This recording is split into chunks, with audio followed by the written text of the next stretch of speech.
Colonel Douglas Macgregor is a regular guest of ours and our most popular in terms of viewing numbers. And that's because he's a wise man, an ideologue. He doesn't agree with me or you on every matter under the sun, but he does know about war, and he does know about international politics that drives war. And we are increasingly grateful for his time on the mother of all talk shows. Colonel Macgregor, welcome back. There's so many wars, there's not time on the show to cover them all, but undoubtedly the big question, the big enchilada is Donald Trump, the peace president, going to solve the Ukraine war? One day I think he is, the next day I think he's not. In fact, 1 hour I think he is, and the next hour I think he's not. What's your thinking on that? Now, George, it's good to see you. I'm glad that you're walking free on the streets of Great Britain. I don't think that President Trump is in a position to solve very much of anything. Now, we can talk about some of the constraints on him, but I think what we saw happen with the trip to Budapest was he was surrounded by various people, donors, representatives, people on the Hill, making it clear that they don't want an agreement with President Putin unless it involves Russia's unilateral surrender and humiliation. And so I think President Trump decided it's better to have no agreement than a bad one, and so he stayed home. It's that simple. This is the anniversary, it's on this day, in fact, of 1962, of the Cuban Missile Crisis. I was opining in my monologue about how afraid we all were of nuclear war at that point, averted only by the wisdom of the two concerned. If they'd listened, with all respect to your profession, to the American generals, we wouldn't be talking here now. We might have had World War III. But Kennedy was level-headed and knew that if he had followed the advice of his generals, that it would lead to nuclear war. And I just don't think that people appreciate how close we are to nuclear war today. The British just landed Storm Shadow missiles deep inside Russia. Russia is now within its rights to retaliate against Britain, which is itself a nuclear power, and which is itself a part of a bigger nuclear alliance. These are very, very dangerous times, Colonel. Oh, they are. There's no question about it. The problem in the West is very simple. We have absolutely, continually, grossly underestimated Russian military power. We have ignored anything that the Russian leadership has said for at least 2 decades. Whenever they have made a plea for understanding their position vis-a-vis NATO, why they did not want NATO on their borders, why they would react strongly against such action, we simply refuse to listen. And right now, I think President Trump privately would like to see an end to this, but President Trump is unwilling to do what is required to end the conflict, and that is to admit a couple of things. First of all, President Biden's decision to build up the Ukrainian military for a major war against Russia was a serious mistake. Not only a mistake, it was a strategic error. President Trump knows that to be the case, but for some reason he's reluctant to say that. And again, I blame this on his donors. And so he's decided that since he cannot formally disengage from the conflict in Ukraine, he's going to simply turn away from it. The problem is he cannot abdicate his responsibility as the leader of NATO to the Europeans because of what you have just described. The leadership in London, in Paris, in Berlin, and I would argue Warsaw, is irresponsible. They don't know what they're doing. They're playing a very dangerous game. They are pushing harder than ever against the Russians. It is only President Putin's determination to avoid a war with NATO and the United States that keeps it from growing much worse. Now, I don't know what the future holds, but I think that President Trump, as I said, would like to turn away from it and focus elsewhere, primarily the Middle East, where I think he believes the ceasefire is meaningful. I think it's an illusion, and nothing has fundamentally changed in the Middle East. But he believes that for the moment. And at the same time, he's turning his attention to Venezuela, thinking that he can simply ignore what happens in Eastern Europe. I don't think he can, and I agree with you. What the British have just done, which is not new, they've done these things in the past, is very, very dangerous. But again, Putin is the adult in the room. The people in London, Paris, and Berlin and Warsaw cannot be characterized as adults, because if they were, they would not do these things. It makes no sense. But if you can only do these things based on, and this is the conundrum that you're describing, it's only the guarantee that makes NATO meaningful at all. Britain has no army, has no navy. Its navy is stuck together by glue, and its army, if you take out all the clerks and haters and medics and the rest, would be scarcely over 40,000 strong. The same with the armies on the European mainland. They cannot go to war with Russia and can only threaten war with Russia on the premise the United States would have to. Trump, I agree with you. I think Trump wants this war to end. The barking chihuahuas and poodles and dachshunds in Europe very definitely don't. But if Trump doesn't break with them and put his foot down, this is going to go on and potentially get worse and worse, isn't it? I agree with you, unless you remove the people who are governing in London, Paris, and Berlin in particular. And I think it's reaching the point in all three countries where the population genuinely needs to do that. They need to demand change in government. Now, in the meantime, sadly, I think President Trump is demonstrating that he is very much a politician, contrary to what he wants everybody to think, because he wants to be a little bit pregnant. He doesn't really want to bring the child to fruition and take responsibility for it, but he'd like to be pregnant. In other words, he wants to be popular with everyone, he wants to get along with everyone, and he doesn't understand exactly what you described.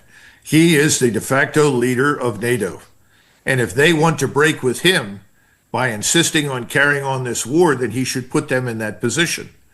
Because there's no reason for us to keep 100,000 U.S. troops from Lithuania to Romania sitting around, training from time to time, eating lots of food and costing lots of money. They are not going to march into Ukraine. They are not going to fight Russia. That's quite clear. So he ought to get them out and bring them home and be done with it. But he's reluctant to take that decision. And remember, again, he's not someone who studies the issues. He doesn't really understand the roots of the war in Ukraine. I don't think he really cares. I think he thinks it's a bad thing and would like to end it. But unless you understand why it happened to begin with, how can you end it in a way that makes sense? The Russians want to settle this thing. They want a new security arrangement for Europe. It makes infinite sense. We should have had that 20, 30 years ago. But instead of pressing ahead with that, he's backed away. You can't do that, but that's exactly what he's done. It's like having no one in the locomotive, and the locomotive is headed down the tracks at high speed. It's not a good answer. What's the reason for these people that crowded round Trump and let it be known in no uncertain terms that they did not want peace? Is it, as Tucker Carlson has been saying, that this has been a money laundering operation, that not just the military-industrial complex, but the politicians themselves have enriched themselves with corrupt practices, with all these billions, tens, scores of billions of dollars washing around, unaudited? The great Lou Dobbs once said that America has the best government money can buy.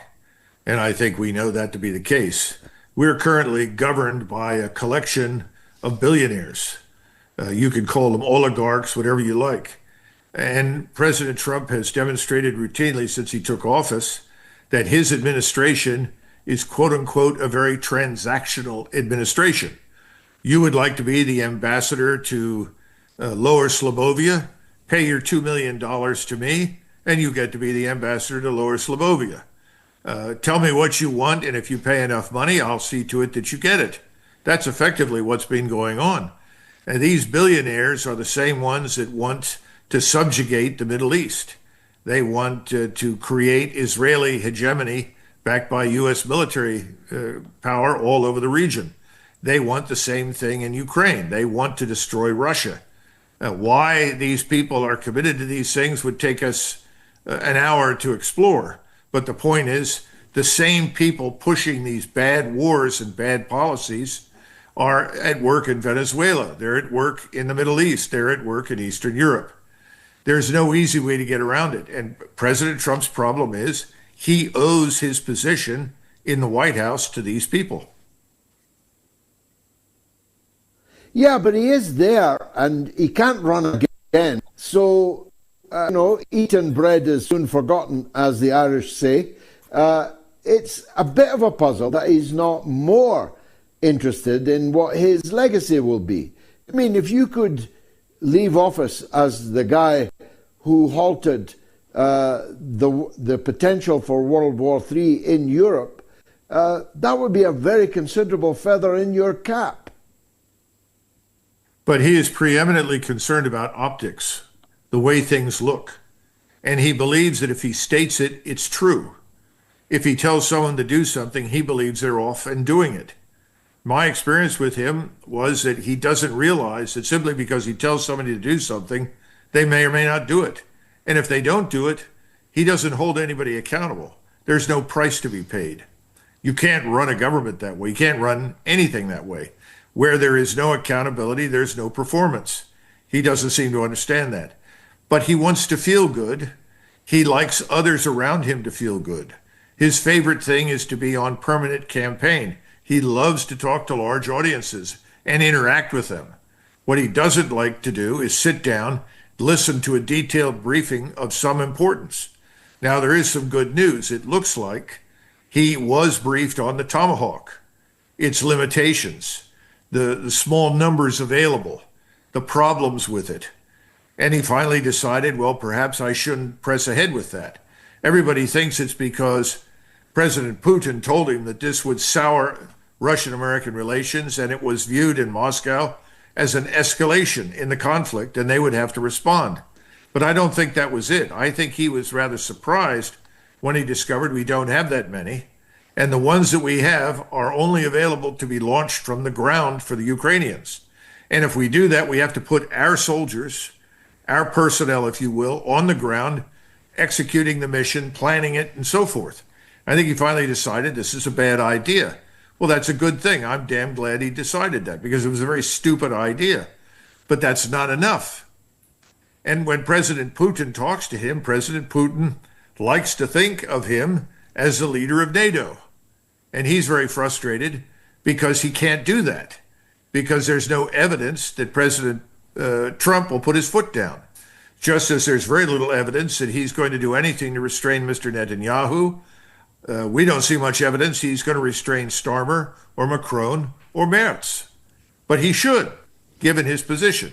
But he doesn't do it. I was in Moscow briefly on my way to China, 24 hours or so. There's a lot of what you might call Trump-supporting Americans there. A considerable number, in fact. I won't embarrass them by adumbrating, but the signs are that Trump really does want to improve relations with Russia. It's perfectly possible to imagine sanctions on Russia being lifted in America before anywhere else. It's perfectly possible to imagine RT being back on the air in America while still being banned in Europe. These are strange times, Colonel. Listen, George, President Trump wanted to normalize relations with Russia. He sent a team to Saudi Arabia shortly after he was elected, and they had good meetings in Saudi Arabia. The opportunity to normalize relations with Russia is there. Now, I don't know how much longer that's going to last if things get worse in Ukraine, which I'm afraid at this point they may. So I agree with you 100%. The problem for President Trump is this. He was elected preeminently to restore economic productivity and prosperity at home in the United States. That's what everyone that voted for him wants. That hasn't changed. No one voted for an invasion of Venezuela. No one voted for extending the war in Ukraine. And no one is interested in fighting Israel's war of conquest in the Middle East. That's all nonsense. So where is the disconnect? The disconnect is back to where we started. Money. Everything's about money and power. Money breeds power and influence. He's made promises to get where he is. He's trying to deliver, and it's disastrous for him. He needs to stand up and say, I'm the president of the United States. I have obligations to the American people. This is what I promised. I've got to deliver. Well, that would require him to shed his overseas commitments completely. He would be compelled to sign off on the best deal that he could get for the Ukrainians. He would be compelled to tell Mr. Netanyahu, I can't support your genocidal practices in Gaza or the West Bank or anywhere else. And by the way, whatever is wrong in Venezuela, I'm perfectly willing to deal with Maduro. Maduro has offered us a stake in his oil and gas industries, and I'm going to take it. That's what he would do. He's obviously not a free agent. Let's talk about some of these other theaters then, Colonel. We know that the Holy Land is a place of miracles, but it would be the mother of all miracles if Jared Kushner, the property developer, was able to deliver us from a conflict that has lasted now for 77 years, a conflict in which the American and British, for that matter, political systems have become deeply corrupted by one side's lobby. It would be a miracle if Tony Blair, as Governor General of Gaza, it would be a miracle if Blair was able to deliver peace, certainly peace with justice. I might be, I wasn't ever at a university. I left school at 16 to work in a factory. It might just be beyond me or above me, but I honestly cannot see where they think this is going. It's not going to solve the problem. The Palestinians are still there. Their rights are legal demands are still extant and now unsatisfiable. So how does all this end up with peace? It doesn't. And that's my bottom line. I think the truth is as following. When this is over, you will have either Palestine or Israel, but you won't have both. And I've spent time in Israel. I actually like the Israelis personally. I thought very highly of their senior military leaders, but they've made it very clear that the only outcome that is acceptable to them is for Israel to grow larger and stronger at the expense of the Palestinians, their homes, and their position inside Israel. They have reasons that are demographic and reasons of strategy. The Israeli state believes that they are most secure when the rest of the region is balkanized, when it is divided and people are killing each other. They like that because they translate that into security for Israel. I see no evidence for that mentality changing. And I think people have to understand that I think still, even at this point, at least 80% of the Israeli population supports that. They may not like Mr. Netanyahu. I don't know of anybody who does. But that doesn't make any difference. He's viewed as a man of intelligence, as a man who is ruthless enough to make all of this happen. And we are regarded as the subordinate vassal of Greater Israel. And they expect us to support them regardless of whatever they do. Thus far, that's exactly what we've done. Well, I watched a video of Ted Cruz today. Where else would he be? In Israel. And another pastor from Christians for Israel or some other non sequitur like that. And the message was that Israelis, Jews actually, the pastor said, Israelis, Ted Cruz said or implied, are not just the chosen people, the superior people, and the rest of us, including the United States of America, explicitly stated at this conference today, are above the rest of us, and their interests must prevail. It's difficult for sane, rational people to compute all that, Colonel. How did we get to a stage where one of the most senior politicians in America, Ted Cruz, is openly stating that it's not America first, it's Israel first? Worshipping at the altar of Israel is financially very rewarding, George.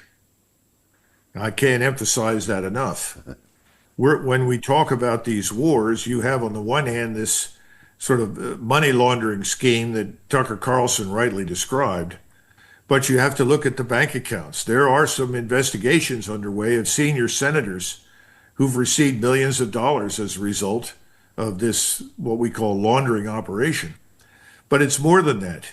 If you're a senior officer in the military and you're a strident advocate for Israel and whatever it wants, which amounts to perpetual conflict with its neighbors in the region to establish their hegemony, when you retire, you are rewarded by membership in financial firms in New York City, by joining boards of directors in banks, by being appointed officers in the defense industries, by becoming enshrined as a notable personality or expert in one of the so-called think tanks in Washington. And all the think tanks are owned by the same people.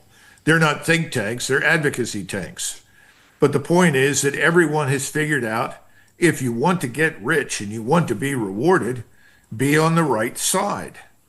And so that's why there is no shortage of people willing to step forward and do this.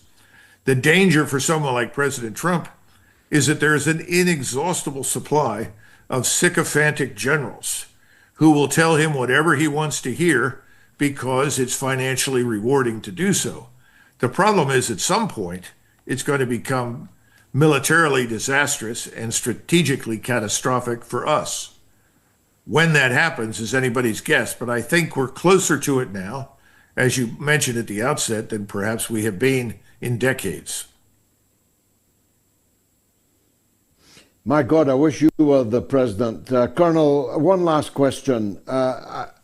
I suspect that I'm more sympathetic to the Venezuelan and revolution than you are, but we may share. That's not true. That's not true. You know, that's not true, George. You know, there was a Macgregor involved with Simon Bolivar.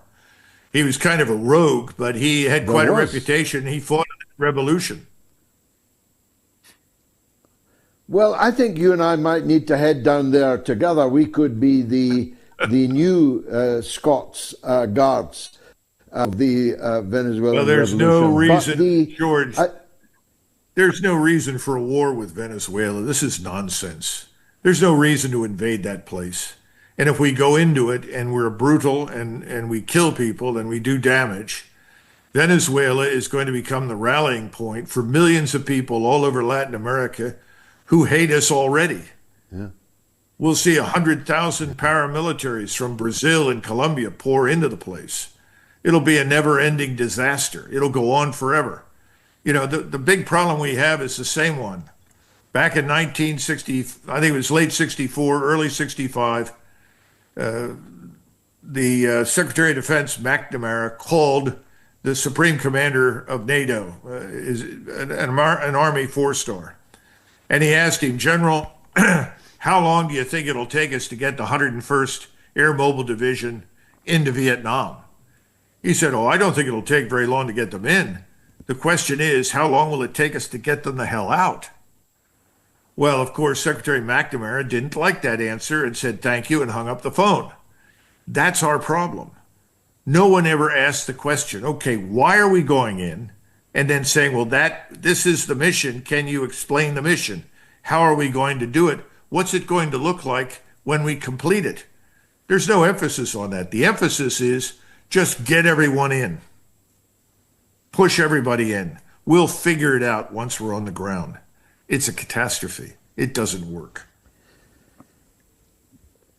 Colonel Macgregor, you're an officer, a gentleman, and a scholar. Thanks very much for joining us on the mother of all talk shows. What an extraordinary interview. What an extraordinary man. I'm not joking. I wish Colonel Macgregor was in the White House. Let's go.